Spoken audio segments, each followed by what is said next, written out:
everyone, good morning and welcome to First Things First. I'm Jenna Wolfe, that is Chris Canty in for Chris Carter. This right here is Nick Wright.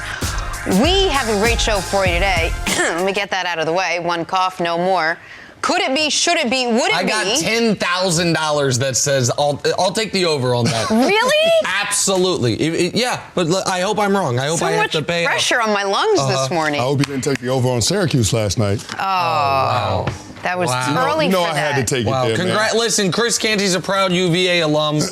Are you an alum if you didn't graduate? He went there. And no, I actually did graduate. Oh, okay, my bad. I do have a degree. Congrats to UVA. Congrats to the defending national champs. Got their year off right. Good job. That'll be our college basketball discussion on today's show. Now let us move on to other things that will actually be discussed in full on today's show. And it started like this. Should it be, would it be, could it be Odell Beckham Jr. might actually be on the trade block? We will discuss. I'm going to cough. I'm just going to do it. Plus, Patrick Mahomes might be back under center come Sunday. And in the NBA. Here we go. Two of the best teams squared off last night, just not two of the best players. Not quite my proudest moment opening the show, but the show's open. Hey, we were hoping to see a matchup of Giannis and Kawhi, but with Kawhi sitting out due to load management, it was all Giannis. Truly all Giannis. 38 points, 16 boards, 9 assists, 1 assist shy of a triple-double. Clippers lose by 5. One might think that Kawhi perhaps might have made up that 5-point difference. As for the load management controversy, the NBA released the following statement. Kawhi Leonard is not a healthy player under the league's resting policy and, as such, is listed as managing a knee injury in the LA Clippers injury report. The league office, in consultation with the NBA's director of sports medicine, is comfortable with the team medical staff's determination that Leonard is not sufficiently healthy to play in back-to-back games at this time. Now, Doc Rivers was asked about load management before the game. Here's what he had to say. I'm a fan of basketball as well, not just the coach. And so I feel for that, I understand that. We obviously have to do what's right by our players. We have to, it's our duty. And for a fan, it's really a tough one. And there's no answer, there's no correct answer that I'm gonna give you that will satisfy that person that you're talking about. Nick, what do you think about what Doc had to say? I understand what Doc's saying. And you are in a tough spot where if you have a player who is unable to play at full strength and you have championship aspirations, do you ask them to play if you feel they're compromised, especially at this point in the season? I get that. What Doc Rivers just told me and what the NBA told me with that statement is Kawhi Leonard on November 7th is a player who's not at full strength. Kawhi Leonard, despite not suffering an injury last year, despite going through the NBA playoffs uninjured last year, came into this season somehow, some way with an injury. That's what they're telling us. Now, is it a chronic injury? Is it that by injury, is it more of a condition and something that this is just the new normal for Kawhi Leonard? He played after playing almost no basketball 2 years ago. He played 3 out of 4 games last year, playing 60 out of 82 in the regular season. And now through 8 games this season, he has played 6 out of 8. That is 3 out of 4 games, 75% of the games. I suppose that is what we should just expect from Kawhi.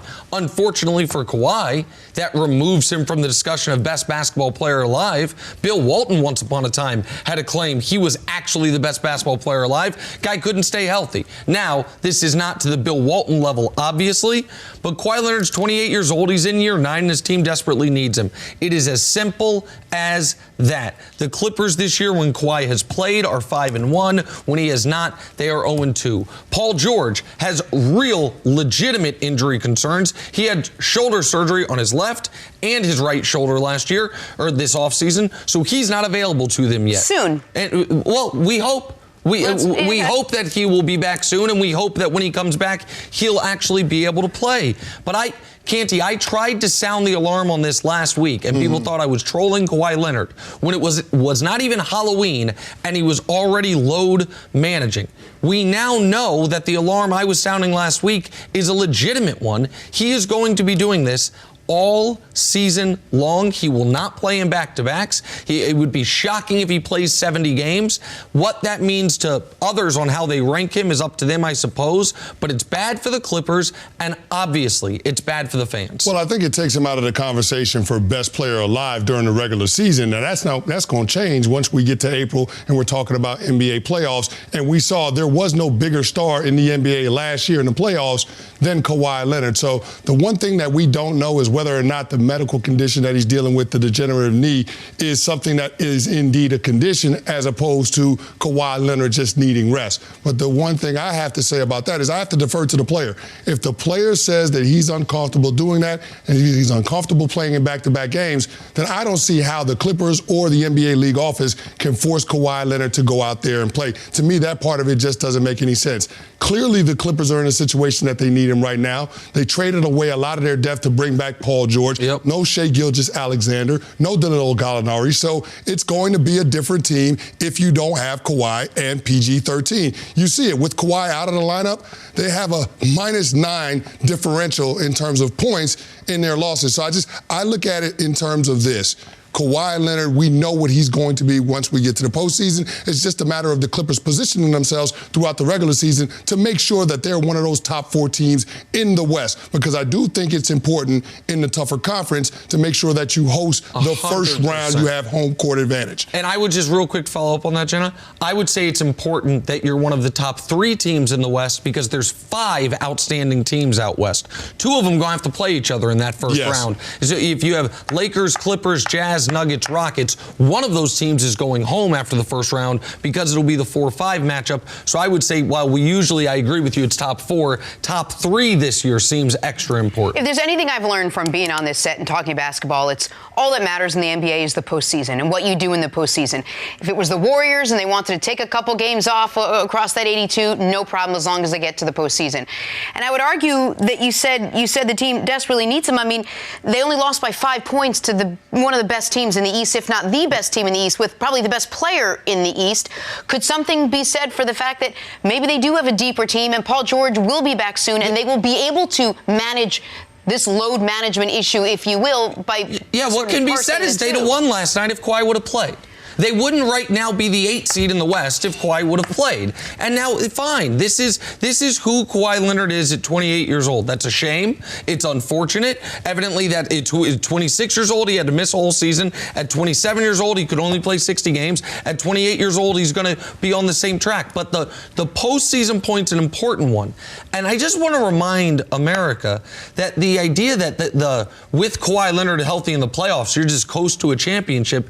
In round 2 last year, it took a buzzer beater in Game 7 for Kawhi's team to advance. In round 3 of last year, they were down 2-0 and in double overtime of Game 3 with their season on the line. And in the finals last year, with Kevin Durant having a torn Achilles, with DeMarcus Cousins re-injuring himself, with Klay Thompson popping his knee, it was a 1-point game with 8 seconds left with the ball in Steph Curry's hands in Game 6 of the NBA Finals. Those are 3 pivot points, any of which could have ended with the Raptors and Kawhi not being champions. They are now putting all their chips to the table of no one can say a mumbling word if we become champions. The odds are against that working out for them this year. And for the fans, the regular season matters as well. It's why the TV packages are what they are. It's why the season tickets are what they are. Well, sure, the odds are against them winning the championship, and I understand that this is an uphill climb for the Clippers because they're having to manage their 2 superstars with these injuries. But at the same time,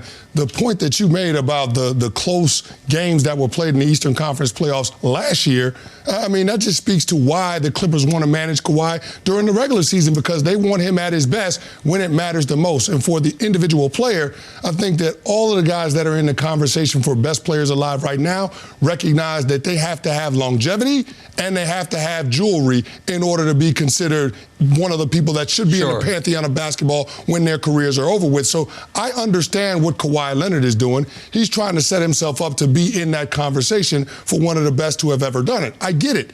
But in order to do that, he's got to be healthy. He's got to have enough gas in the tank. Once we get to the postseason, I don't have a problem with what Doc Rivers and the Clippers are doing right now with Kawhi. Unfortunately, that's no solace for fans of this team and for basketball that would obviously love to see. Well, the Clippers fans will be upset right now. They won't be upset when they're talking about going to postseason championships. games. Hey, on to the NFL. All smiles at Chiefs practice yesterday where Patrick Mahomes was a full participant. Say it again, Jenna. Patrick Mahomes was a full participant. Yeah. Ahead of Kansas City's matchup with the Tennessee Titans.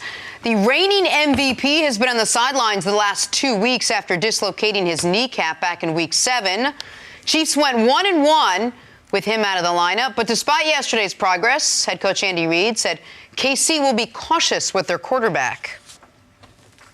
We're not going to put him out there unless he's safe to do it, And so, but he's got to work. He's got to go through this work level and see, and keep increasing it and see how he does. That's where we're at.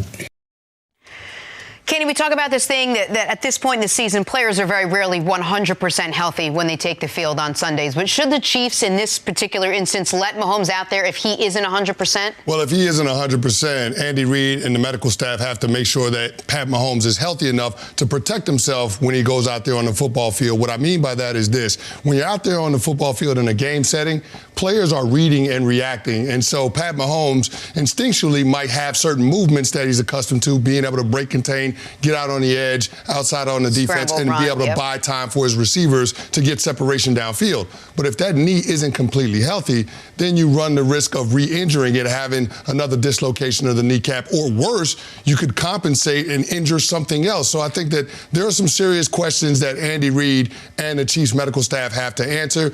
I think the biggest of which is how much healthier would he be if you sat him out on this week and allowed him to come back next week. So I think those are the things that are in the conversation when trying to determine whether or not Pat Mahomes should start against the Titans. The day after he suffered this injury, we thought he might be out for the year. Best case scenario, he was going to be out 4 games, then they have a bye, was going to be out essentially 6 weeks.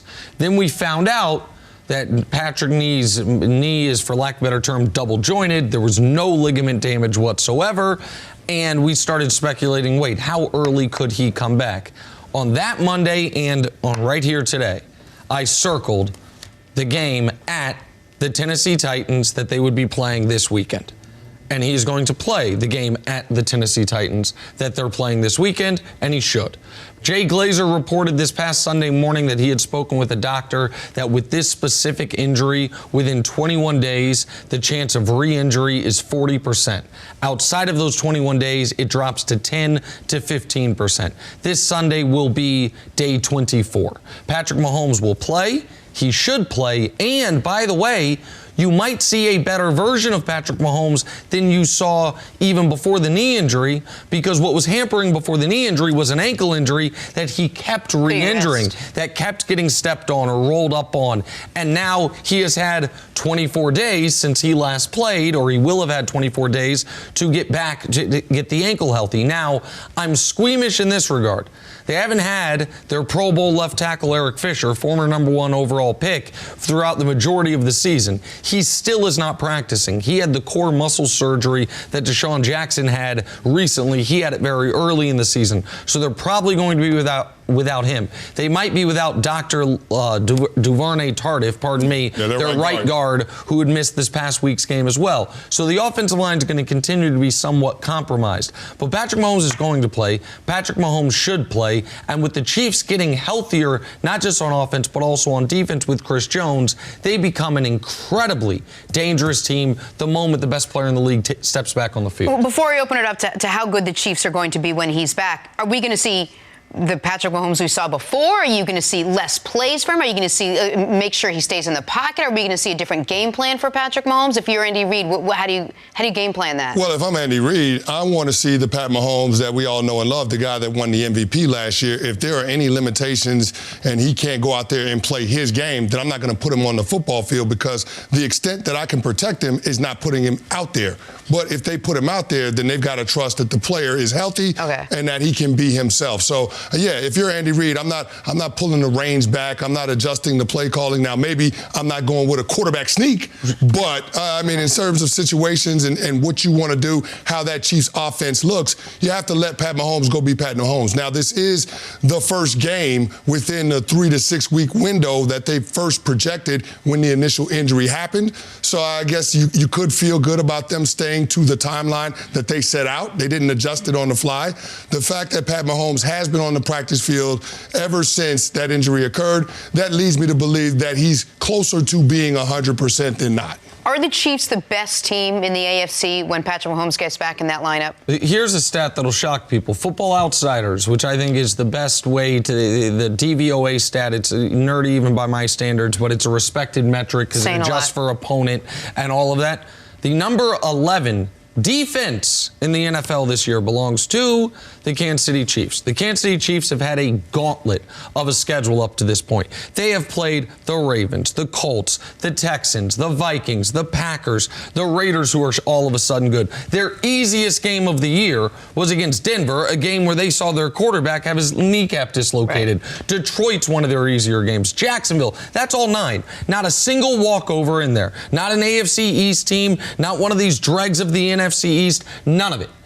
The Kansas City Chiefs, Patrick Mahomes is going to play this weekend, and the next game the Kansas City Chiefs lose is going to be next season.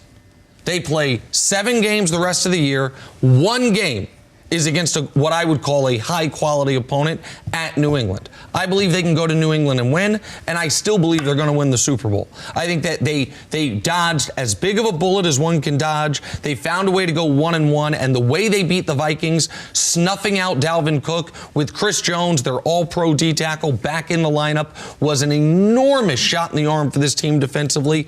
I do believe the Chiefs are the best team in the AFC, and I don't think they're going to lose again this season, regular season or postseason, once Patrick comes back, and Patrick is coming back Sunday. Yeah, I'm with you on that one. I think the Chiefs are a more balanced team than the team that we saw last year that hosted the AFC Championship game.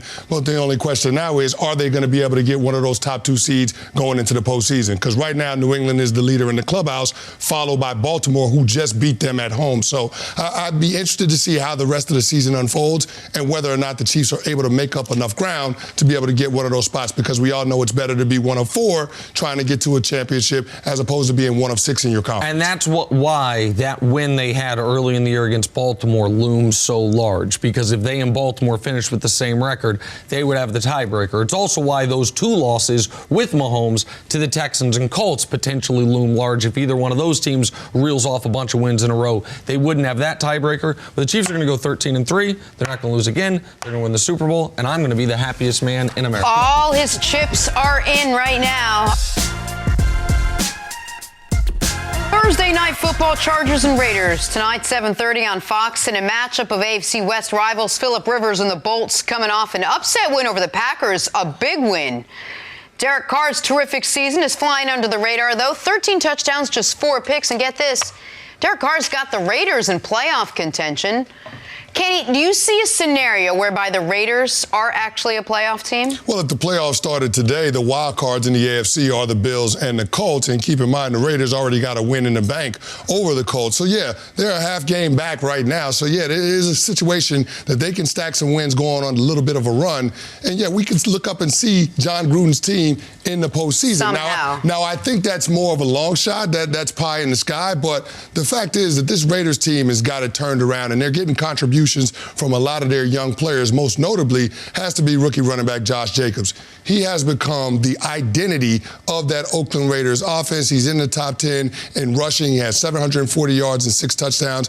It's been really impressive for him to be able to have that knack for being able to know the value of a 4-yard run, helping to keep the offense on schedule. I think that's one of the reasons why that Raiders offense has been able to keep Derek Carr upright. He's the second least sacked quarterback in the National Football League. I think they've given up 8 sacks on the season. And that's a big part of Josh Jacobs being able to keep that running game, keep that team on schedule. Even though that line's a little beat up going into this game tonight. The Raiders, this game's confusing because I looked at as I always do, the favorites going into it, and I said, wait, the Chargers are a 2-point favorite. And I was like, I thought this game was in Oakland. I was like, well, it says it's a home game for the Raiders. Is this a weird, is this in Mexico City or something? No, this game's in Oakland.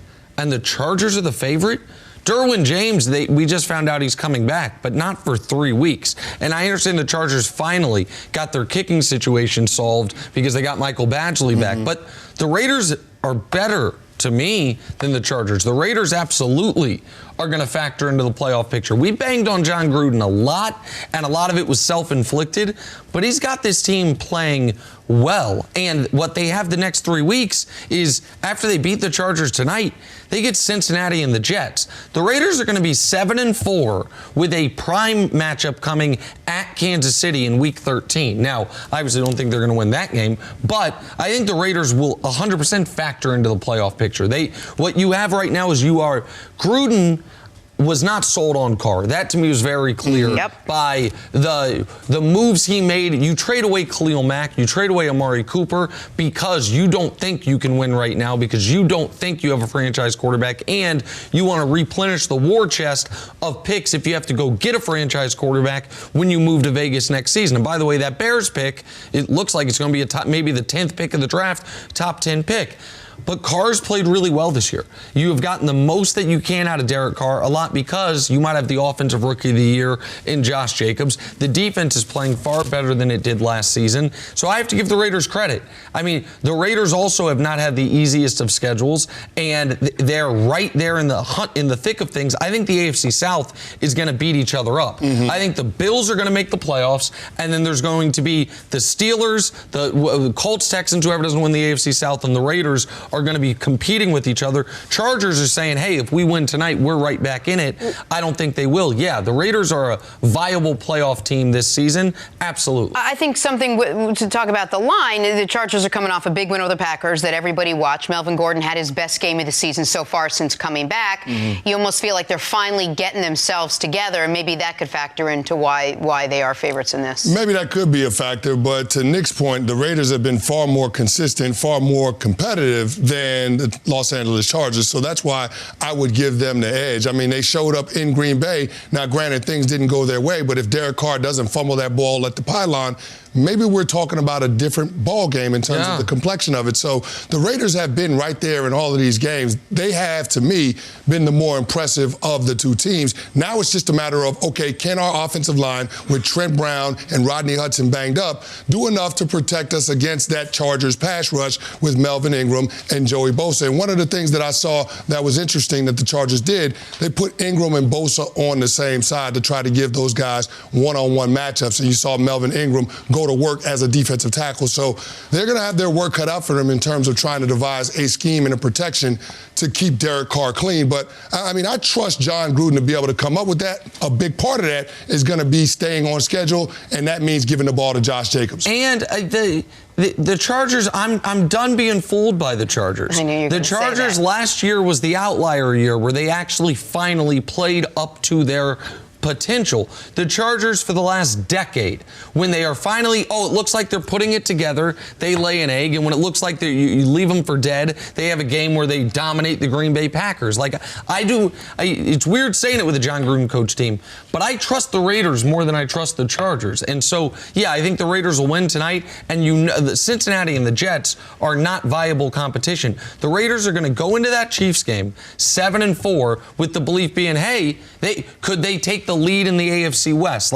No, I think the Raiders are going to be a problem the rest of the season. And you're both sold on Derek Carr. No. I'm not sold on Derek Carr.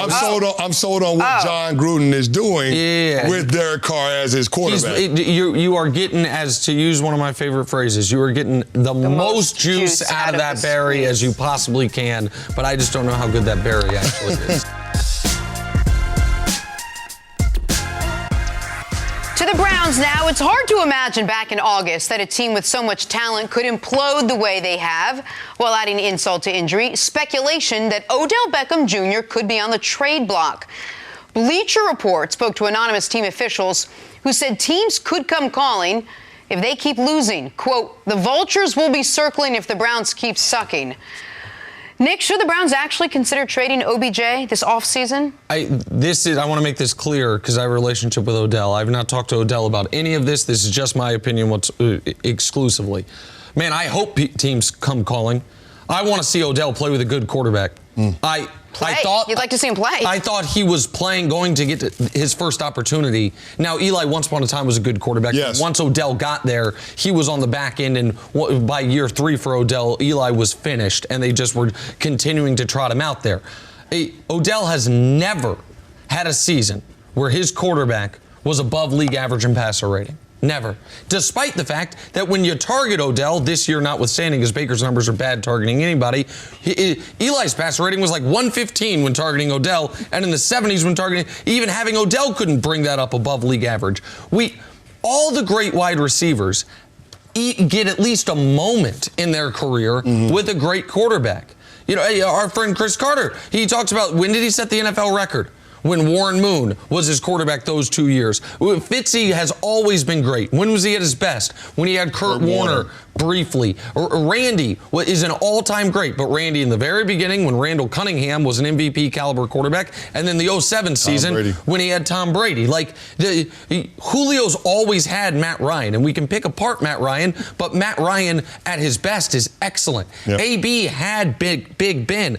I mean, you are seeing this year, hell, Tyler Lockett have immense success. You know why? Because he's got a star. DeAndre Hopkins gets to play with Deshaun Watson after going through the Osweilers and the Whedons and the Gabbards throughout his career. I want to see Odell play with a good quarterback. And I do believe Baker can be a good quarterback again. But yeah, if you're the Browns, for your sake, you need offensive linemen. For Odell's sanity, I'd like to see him go to a team with a quality quarterback. So you can't say, no, you can't do it, even though he is the best player on the team. Well, the second half of 2018 had us all believing that the Browns were a lot closer to being a playoff contender. Everyone but Jenna. Not all. Everyone but Jenna. Sure. Okay. You're right, Jenna. But most people were thinking that they could be a playoff team or at least challenge for a playoff spot in 2019. That has not been the case. So to me, the wide receiver position is akin to the running back position in this regard. That is more of a finishing piece rather than a piece that you build around. And right now, you're not getting the utility that you would be looking for a guy that's going to take up $14.25 million on your cap in 2020. Now, I think the Browns have some flexibility. There's an opportunity there because Odell only has a $275 cap hit if they decide to move on from him this coming offseason. So if you're Freddie Kitchens, if you're Freddie Kitchens probably won't be there. No. But if you're John Dorsey, maybe that's a decision that you consider trading Odell because the Browns, they need players, not just one player. And I think that Odell is one of the assets that can bring back a haul to jumpstart the rebuild process. And as ineffective as the Browns have been, as awful as Baker has been, Odell's still on pace for about 1,200 yards. He is now, his touchdowns have fallen off a cliff because they won't throw to him in the red zone. He's got 4 red zone targets this year, which is an absolute travesty. He's got of play one touchdown in 8 games. Yeah, because and that one touchdown came on a drive where the play started in the other team's red zone, and he just took it 80 yards against the New York Jets. I mean, you're seeing it right there. They won't throw him the ball in the end zone. Instead, they're throwing it to Callaway and the tight ends, and it's just an absurdity. And so the Browns have systemic issues. And even the biggest Odell Beckham critic cannot blame him for them this year. The worst thing he's done this season is wear a watch or wear different shoes. He has not been part of the problem, but if they are not going to figure out how to, I joke with Chris Canty, mostly because I'm jealous of it, because Chris Canty owns a Bentley. Ain't no point in owning it if you can't drive. Exactly. And right now, the Browns have a Bentley that's just sitting in the garage, and you're occasionally taking it out for a Sunday stroll. Like, that's not the best use of the resource. And yet, for the last couple of weeks, all we hear about from Baker and from Freddie Kitchens is, we're going out of our way. We got to force him the ball. We're going to have to try to find a way. We got a game plan for him to get. We got a scheme for him to get the ball. And yet, as soon as the game starts, Odell doesn't get the ball. If you're OBJ, would you want out of Cleveland? Well, if I'm OBJ, I consider it just because they're not using me the way that he thought he was going to be used when they traded for him. Keep in mind what the Browns gave up. They gave up a former number one round pick with Jabril Peppers. They gave up the 17th overall pick this past year and a 3rd round pick. So, I mean, you're not trading all of those assets away for a guy that you're not going to use. But based on the statistics from Odell this season, yeah, I mean, they're not throwing him the ball in situations where they should be trying to get it to him. Last week's game against the Denver Broncos, case in point, 4th down, he's got one-on-one coverage, and Odell is putting his hands up for Baker Mayfield to throw him the ball. I understand that sometimes the coverage might tell you to throw it to a certain player, but in that situation, gotta have it, game on the line. Go to your best player. And by the way, Odell is your best player. And if you're going to force the ball in double coverage to a guy, that's when you can. The only guy on the team you can force the ball in double coverage to is Odell. Instead, down 5, you have Odell streaking down the sideline, not only for the first down, for the game-winning touchdown. He doesn't even look to him. So, for the record, I don't think they're going to trade him. I think what they are going to put all of this season, this debacle, at the feet of Freddie Kitchens and just say it was all on him. Baker's going to be fine. John Dorsey's going to wipe his hands of it, because Dorsey, by the way, is we give John Dorsey a ton of credit. Helped build it in Green Bay, helped build it in Kansas City. Dorsey traded away Zeitler. Dorsey's the one that prioritized Odell over upgrading the offensive line. Dorsey's the one that hired Freddie Kitchens instead of hiring a coach who you had more certainty about. They're going to blame this on Kitchens. They're going to run this same team back next year, and we'll see how much better they are. But Baker's got to be better, and the best way for Baker to be better is to get the ball to the best player on your team. Back here, first things first, look who's here. Yahoo senior writer Vincent Goodwill. Hey, Vince, thanks for joining us this morning. How you doing, brother? Got some fun basketball to talk about with you. We'll start with last night's action. Last night, Sixers in Utah to face the Jazz, and that guy, Joel Embiid, back from suspension after his fight with Karl Anthony Towns, dominant in his return, 2 of his 27 right there, including 16 of 18 from the line. 16 boards as well. Bad news for the Sixers, though. Ben Simmons suffered a sprained AC joint in his right shoulder. He'll be reevaluated later today. Donovan Mitchell and the Jazz, unstoppable, 106-104. Vincent, what do you think? What do the Sixers need to do if they want to get over the hump this season and be that team out of the East? I take umbrage with you saying Joel Embiid was suspended for fighting, because that wasn't a fight. What was that? That was like a pillow fight. That was a pillow fight? I don't know what that was. Well, I wouldn't want to fight with you then. No. I'm from Detroit, where basketball players used to really fight back in the day. Gotcha. I knew where that was going. But I don't know if they have the right personnel to be able to make a legitimate finals run. Not from a defensive standpoint, because I think right now they're 6th in efficiency. They have length across the board. Al Horford, Joel Embiid, nobody's going to be able to score on them. And at 6th in efficiency, you almost feel like they're underachieving a bit defensively. Absolutely. This should be a top 3 defense, and it will be. I think it will be. Yep. But when it comes down to playoff basketball, you have to be able to have a guy that can create his own offense outside of the structure of the offense. Last year, they had Jimmy Butler to be able to do that. And had Kawhi Leonard not made that incredible shot from the baseline, who knows what would have happened on the rest of that, in the rest of that game and the rest of that run. But Jimmy Butler isn't there anymore, and who knows what you're going to get out of a guy like Tobias Harris, who can create his own shot, but do you trust him late in games? Do you trust Joel Embiid to run your offense through him late in games? Ben Simmons, we know, can't shoot, won't shoot, and that has not improved. So where are they going to find offense? I'm not sure, unless they make personnel changes, but they've committed $500 million in the personnel that they have this past offseason. It is a totally fair concern, and it's not going to be Ben.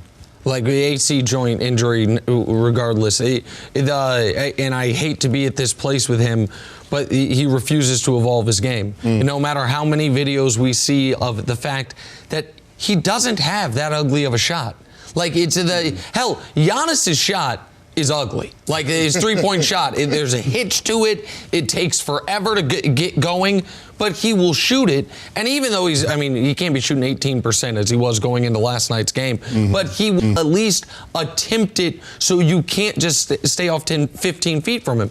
Ben won't shoot it outside of, 18 feet, outside of 8 feet.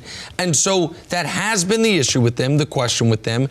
And we had Tobias Harris on this show after he got the huge contract. And I can't remember if it was on the air or off the air, but I asked him, I said, hey, into games, the exact situation you're talking about, that's got to be you, right? And he said, absolutely. Can he do it?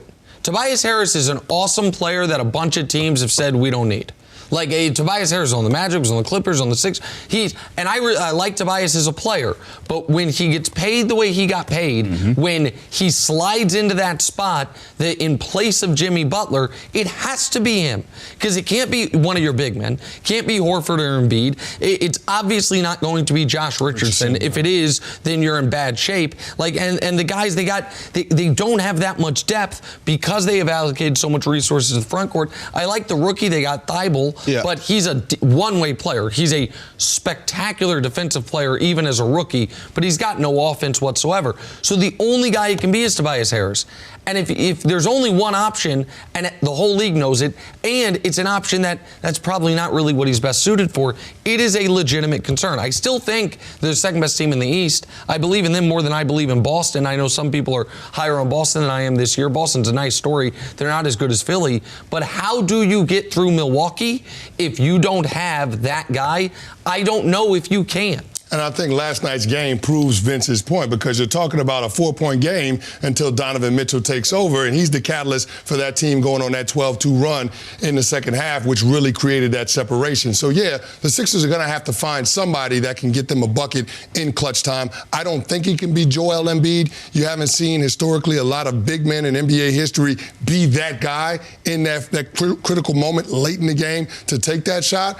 It's not Ben Simmons. He's shown us that he's not going to be that guy. So you're banking on Tobias Harris. I don't know if he's got that element to his game. They're going to have to find that part of it. They're going to have to get somebody to give them that identity late in games that can take over, that can get them a bucket, especially once we're talking about postseason basketball, because, the intensity ratchets up. The defense is a lot better. So who's going to be that guy for the Sixers? We just don't know. I think that defense is going to give them a chance. Defense will keep the games close, but you're going to have somebody that can create their own offense without Brett Brown drawing something up on the sideline. Well, I don't even know if Brett Brown's capable of drawing something up from the sideline.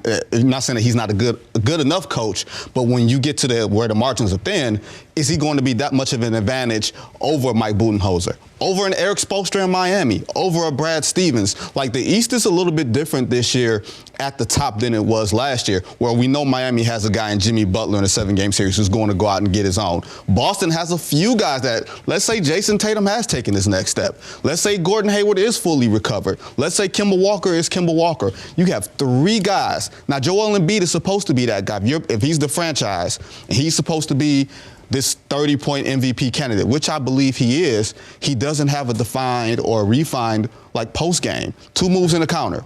He doesn't have that. You can't run an offense out of your big when he's so mechanical, and you can easily get to help, take the ball away from him, or at least force him into doing things that he doesn't want to do. And clearly nobody else is equipped to be that secondary primary option. Listen, Embiid, and when Embiid's on the court, they're outscoring opponents by 17 points per 100 possessions. He's been sensational, which is one of the reasons why, by the way, we all laughed about it. Call it a fight, call it not. You can't be getting suspended, Joel Embiid. You can't get into that because 3 games since the suspension, they won the first one barely, thanks to Korkmaz hitting that 3 at the buzzer. They lost the next one, and then with his first game back, even though you're like, oh, he had 27 and 16. Yeah, but he was 5 of 16 from the field. He was making his money at the free throw line.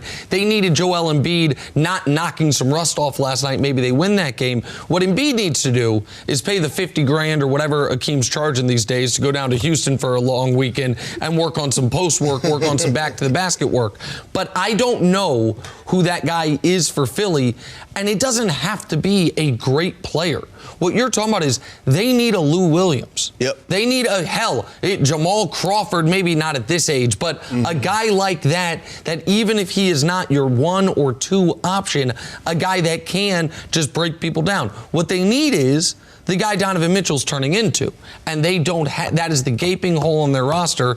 And it's going to, I agree with you. I think they're going to win 57 games. I think they're going to be in the Eastern Conference Finals. I don't know if they want to get there. You can't name a team in the past millennium, in this millennium of either side, that's gotten to the finals without a guy that can get his own shot. In the Eastern Conference, we may make fun of it and everything else, but these other teams are better equipped, even if they aren't better teams, better rosters up and down. But when you're talking about playoff basketball, you can get one guy that can steal you a game. That's the difference in you winning 4-2 and losing, 4-3. Back here hear first things first with former Pro Bowl linebacker Bart Scott. Bart, thanks for joining us. Good morning. Thanks for inviting me, man. That, my friend, is a great-looking suit. Oh, man. Good to see you, brother. I come here, I get confidence for the day. What up, big fella? Bart, we gonna put something on Jets Giants this weekend? Oh, yeah. See, Put a all little right. something on that? That's because I almost took his Bentley one year. No, I remember once aforementioned upon a time in Bentley. 2011, Bart Scott dubbed it the death match. What ended up happening in that game, Bart? Cromartie missed a tackle. Oh, okay. All right, okay. Who won the Super Bowl that year? Oh, congratulations, Okay. All right, Chris. okay. All right. It's all right, man. Okay. Wow. Words hurt, Chris. I mean, what can you say when you throw that one out there? Let's talk a team that's You're a not bad guy. the Jets or the Giants. Talk some Chiefs. Patrick Mahomes, all smiles at all Chiefs practice yesterday, as Mahomes was a full participant ahead of Kansas City's matchup with the Tennessee Titans. The reigning MVP has been on the sidelines the last 2 weeks after dislocating his kneecap back in Week 7. Chiefs went 1-1 without him in the lineup, but despite yesterday's progress, Andy Reid said KC will be cautious with their quarterback. We're not going to put him out there unless he's safe to do it, And so, but he's got to work. He's got to go through this work level and see and keep increasing it and see how he does. That's where we're at. Bart, 100% healthy is hard to come by football standards when you're midway through the season heading into the second half. Should the Chiefs let Mahomes play if he isn't 100%, not just with the knees, also have that nagging ankle injury that's been bothering him? Right. As soon as you think you're ready as an athlete, you need one more week, and you have to protect a young quarterback from himself. Andy Reid did a tremendous job in getting Matt Moore from his high school, team that he was coaching and have him come in because he's always been a professional. And that this week they have the Titans. You lean on that run game like you did last week. Matt Moore last week, 25 for 35, efficient, 275. But then, Tyreek Hill stepped up and was able to stretch the football field. Sammy Watkins came through with 63. And you have to understand that you have to see the greater picture. You have to explain to him the greater picture. We Mahomes. don't, right? Yeah, to Mahomes. We don't want you to come back like Saquon did and struggle for 2 games because you know that it's almost Charger season. Charger season is 2 games away, and then you have your bye. Chargers are always a trending team in the second half. They're starting to figure it out. You want to make sure that you win your division, make sure that you can host maybe one game. But it's one of those things like when the Yankees came down to the end, do you want to go into the playoffs healthy or do you want to go in making sure that you can try and get the best record? You know that New England's going to get that and is going to have to run through Gillette Stadium. You just got to say, you know what, it is what it is, but we're prepared this year to go in and compete a little better. Well, you got to weigh what's going to happen in the short term versus the long term, but they also, as an organization, have to take a big picture view because Pat Mahomes is going to be the starting quarterback for the Chiefs for the next decade and a half. So you don't want anything to happen that could potentially jeopardize that. I think the medical staff has to ask themselves, are we doing the best that we can in terms of mitigating the risk of re-injuring the dislocated knee or for him going out there and hurting something else because he's compensating? So I think all of those have to be considerations before they come to a determination on whether or not they're going to have him play. But the fact that the Chiefs do have Andy Reid as their head coach, the fact that Andy Reid in 11 seasons has won games with multiple quarterbacks, I think that's something that bodes well for the Chiefs because if Pat Mahomes does need more time, the Chiefs have shown that they can go out there and be competitive and win games against quality football teams. I think the Minnesota Vikings are a lot better than the Tennessee Titans. Now, you can't overlook any opponent, but I just have to think with a player of Pat Mahomes' caliber, you'd rather be safe than sorry. Pat Mahomes is going to play this weekend. He's a full participant on Wednesday. It'll be 24 days from the injury. There was thoughts he maybe could have played last week, and that was the extra week, to my eyes. The extra week was last week after you had lost to the Packers that he was practicing all week last week, and they still held him out. This is now 3 weeks from the injury, plus it happened on a Thursday, so a little bit extra time. He's going to play. You mentioned that you maybe can get one home game. The Chiefs are going to be favored in every game the rest of the way except for at New England. They are going to have to win at New England at some point this year, either in the regular season, which all of a sudden could put the 1 seed back in play because that would be New England's second loss. Kansas City only has 3 and you have the tiebreaker. Or if you lose in the regular season, you definitely are going to have to go to New England in the playoffs. So at some point, you're going to have to win in Gillette. I think the Chiefs right now are in an incredibly advantageous position because they have, when the 2 weeks Patrick was out, they got the running game going a bit. Yeah. Mm-hmm. They were in that game against Green Bay. Up until a late fumble in the fourth quarter, it looked like the Chiefs potentially were going to pull off an upset in that game. And if Andy Reid had been a little more aggressive, down 7, instead of punting the ball away in near midfield with 6 minutes left, going for it on 4th and 3, they maybe do tie that game up. Against the Vikings, that was one of the best Chiefs wins in a number of years. Right. Not only because Matt Moore was the quarterback, but because Dalvin Cook had one of his least productive high usage rates in his brief but brilliant NFL career. The Chiefs also, you got to keep in mind, they lost their left tackle early in the year. He's not back, but he'll be back soon. Mahomes, before the knee injury, suffered an ankle injury in week 1. Tyreek Hill suffered an injury in week 1, knocked him out for 5 weeks. Chris Jones, their best defensive player, even if Frank Clark's the highest paid and Honey Badger's the biggest name, he was out for a month. He came back last week. I think the Chiefs are in a really good position. I think he's going to play this week, and it's hard to find a loss on their schedule moving forward. People will circle the New England game. I think they can go to New England and win. And so I think he plays. I don't think the 1 seed is out of the question. I think a bye is likely. And I think the Chiefs regain the position they were in my eyes, at the beginning of the year, as the best team in the AFC. Here's the one thing I will slightly disagree with you on. You said last week was the extra week of rest for Pat Mahomes because since the injury, he hasn't really missed any practice time. Yep. He's been out there on the practice field.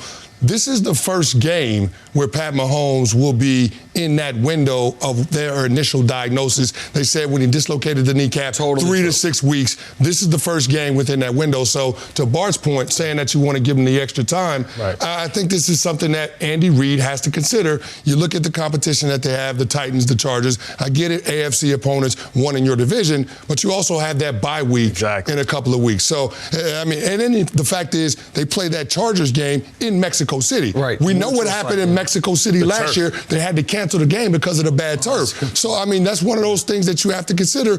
Do you want your quarterback out there on a hobbled knee in that type of situation and then going up against that type of pass rush? I know I'm forecasting a little bit. That's a fair point. But you can look at all of the opportunities that Andy Reid can give Pat Mahomes in terms of being able to rest and be as close to 100% as he possibly can. But the thing that makes Patrick Mahomes so good is the thing you worry about when you put him out there. Right. So if you put Patrick Mahomes out there, you can't say, but just be careful, like try not to scramble too much. Instincts kick in. Yeah, of course your instincts are going to kick in. That's what we love about him. That's what makes him so good. If you're Andy Reid, do you put him in, but at 75% and say, hey, you got to see if you can try to control yourself and stay in that pocket? I don't think you put him in harm's way. We saw this earlier with Saquon. Remember they were saying he was a mutant. He was talking about Wakanda. He wouldn't have got the vibranium and all that stuff. And then when he got in the game, he was hobbled. It was one thing to feel good physically. It's another thing to be prepared to be able to carry another man's weight, a 300-pounder's weight. Somebody else falling on that ankle or falling on that knee. You talk about compensation. And when things aren't properly healed, you hurt other things. So he was fortunate enough that he didn't have any ligament damage with the knee dislocation, but it allows also the ankle to heal up as well. Yes. And that's a big thing that you worry about because you want him mobile and he's a guy that will get out of the pocket. If you can steal 3 weeks of rest and he'll be chomping at the bit and you want him to come back and you may want him to have to wear a knee brace or something like that to be able to go forward. I think he will wear a knee brace. Here's one thing Andy Reid can do, and I imagine he will do. You can call plays that make it less likely he's going to have to hold on to the ball for a super long period of time. I don't think you're going to see as many deep shots down the field because I think you're going to see more 3-step or 5-step quick read and release throws. We'll hit you anyway. We'll take the L. We'll take the L. But then you make your offense easier to defend. Absolutely right. Speaking of bad jobs, moving on to the sophomore slump that Baker Mayfield finds himself in, and perhaps that's being a little too kind. After an incredible rookie season, Baker can't seem to get out of his own way, both on the field and with the press. Baker ranks last in the entire NFL in completion percentage, and probably close to that in patience with the media. But is Freddie Kitchens concerned with his poor numbers? Take a listen. There's a lot of factors that go into that, you know. I don't think he's just wildly missing passes. So, I don't know. I don't really look at that. I just want him to get better today, just like I want him to get better this week, more than last week. I truly do not look at stats. How could you be a head coach in the NFL and you truly do not look at stats, Nick? Explain it to me. No, you can't. Listen, it's. I believe you, Freddie. I absolutely believe you. I believe he does. That you truly have information presented to you and say, I do not want it.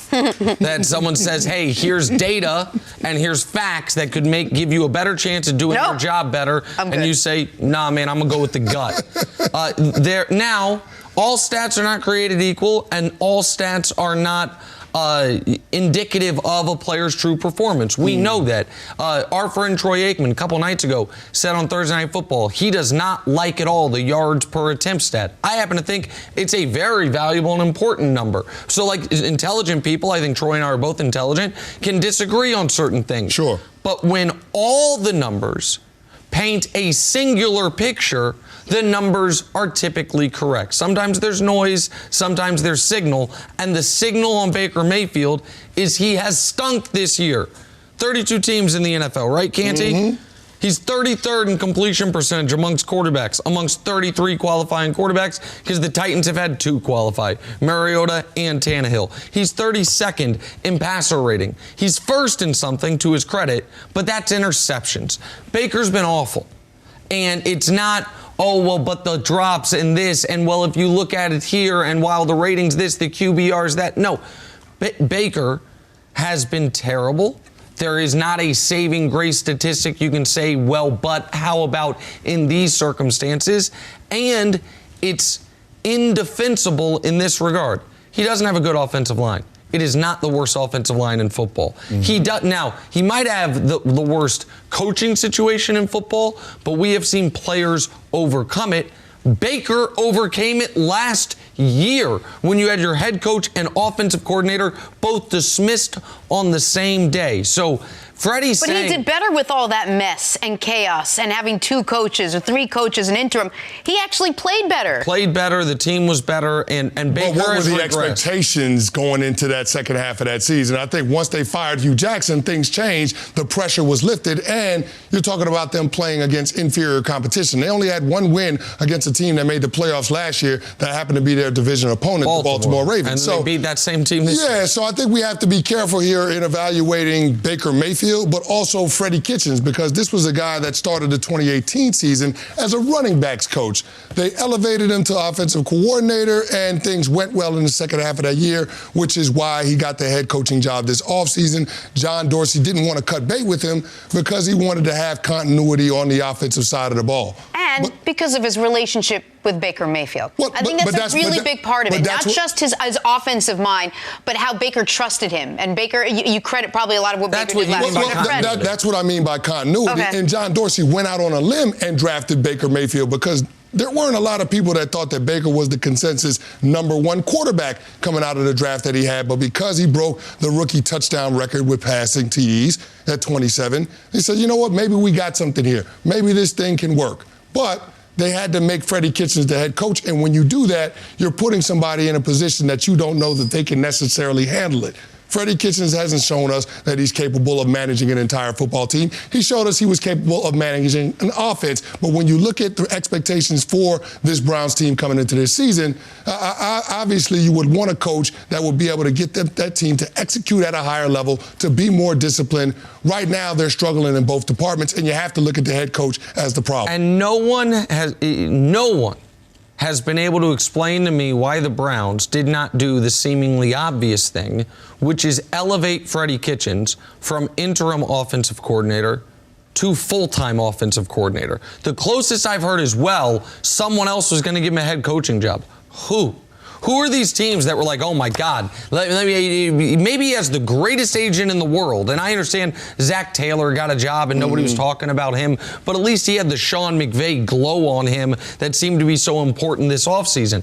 And by the way, Zach Taylor, even though the team stinks, I'm not saying he's a bad coach. We don't know yet with him. No. I feel like we know with Freddie Kitchens at this point. But here are some numbers that aren't Baker Mayfield numbers. The Cleveland Browns this year, they're 25th in points. They're 29th on third down.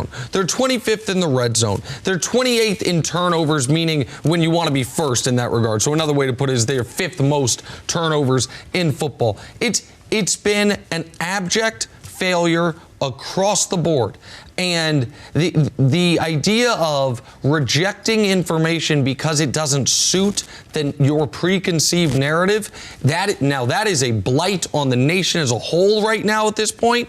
But you would hope in sports you could be a little more analytical and take information as a way to help you do your job better. Exactly. They keep stats for a reason. It's a tool to help players and coaches alike and see what they need to improve on. And clearly there are a lot of areas for improvement. But by Freddie Kitchens saying that, what he's telling us is this. He wasn't ready to be a head coach in the National Football League. And now when you're talking about him rejecting that information, if you're a player in that locker room, not Baker Mayfield, think about how that makes you feel. Your head coach doesn't want the information. You're a team that's trying to get things turned around. If your head coach doesn't look at the information, how can he find answers in terms of how to fix this thing? He can't. I just feel so badly for my friends in Cleveland. They have the only thing that's happened to them in 30 years of sports that's positive is LeBron James being born close to the city. And he came to Cleveland and then he left twice. And they thought Baker was going to fill that void. Ken Carman, who's a great radio host in there, he damn near cried on the air yesterday or Monday because they thought finally they had something that was going to be different. And once again, the rug is pulled out underneath them. And it just, for a fan base that loves their football team, it just sucks that the expectations were, I think, fairly this high, and they're somehow coming below coming so far beneath it. It's just unbelievable. All right, finally, the NFC is stacked. According to our friends at Fox Bet, the Saints are the favorites to win the conference, followed by the 49ers, the Packers, the Cowboys, and the Philadelphia Eagles. All right, Kenny, who is the best team in the NFC? I'm going with the New Orleans Saints. In order to be a true contender, you got to be able to win football games a lot of different ways. The Saints have shown us they can win by kicking 4 field goals as they did against the Dallas Cowboys. They also showed us that they can go out there and score 36 points against a top 10 defense in yards and points, that being the Chicago Bears. So I really like what this Saints team has done, and they've had to overcome some adversity early on in the season, losing their quarterback Drew Brees for 6 weeks with the thumb injury. So the fact that Teddy Bridgewater stepped in and was able to hold down the fort until Drew Brees got back, I think that forced that Saints team to try to figure out different ways in order to win football games. They accomplished that task. That's only going to make them better as the season goes on. Listen, the Saints are an extraordinary team. And by the way, on these odds, I don't think Seattle's the best team, but Seattle being 12-1 to win the NFC, Seattle being behind Dallas and Philadelphia, to me is outrageous. Like, once again, Russell Wilson and what he's doing gets underrated somehow. Seattle's, to me, should be a clear number 4, if not number 3, but number 4 probably behind. You mentioned the Saints, the Packers, and the Niners. And I don't want to discount the Niners, top 3 offense, top 3 defense, but I'm going to discount the Niners because I don't believe in them and their ability to beat the best teams in football come the postseason. The Saints are great. I think the Packers are better. Now, I get the argument that prove it to me, and it is tough to prove it to you because of the arguments you made, and that we saw the Saints do it with their backup quarterback for, at this point, 3/4 of the season.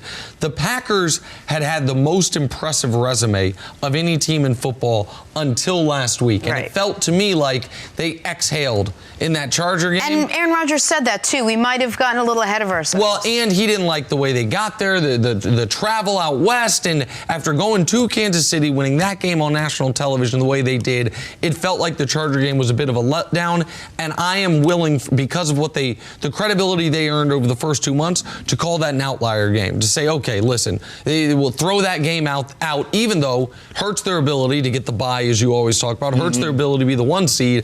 But I feel like the Packers were just finally starting to hit their stride, and that team is the scariest team in the NFL.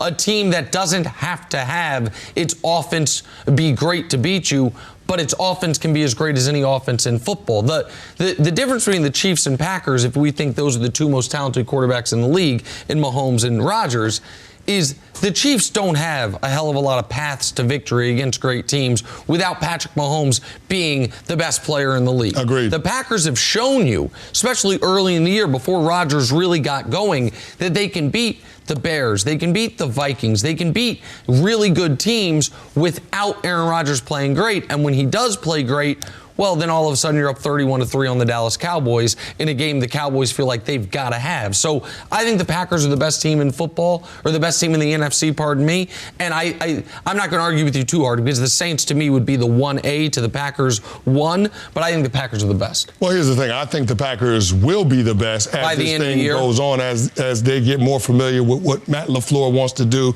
in terms of his overall philosophy and his scheme. But I don't think they're there right now. There's too much inconsistency with the running game, and then their defense hasn't shown the ability to consistently stop the run. And to me, that's where football is won and lost once we get into December and January. The teams that are strong in the trenches. That's why I can't discount the San Francisco 49ers, even though I don't trust their quarterback. Nick, you mentioned top 5 offense, top 5 defense.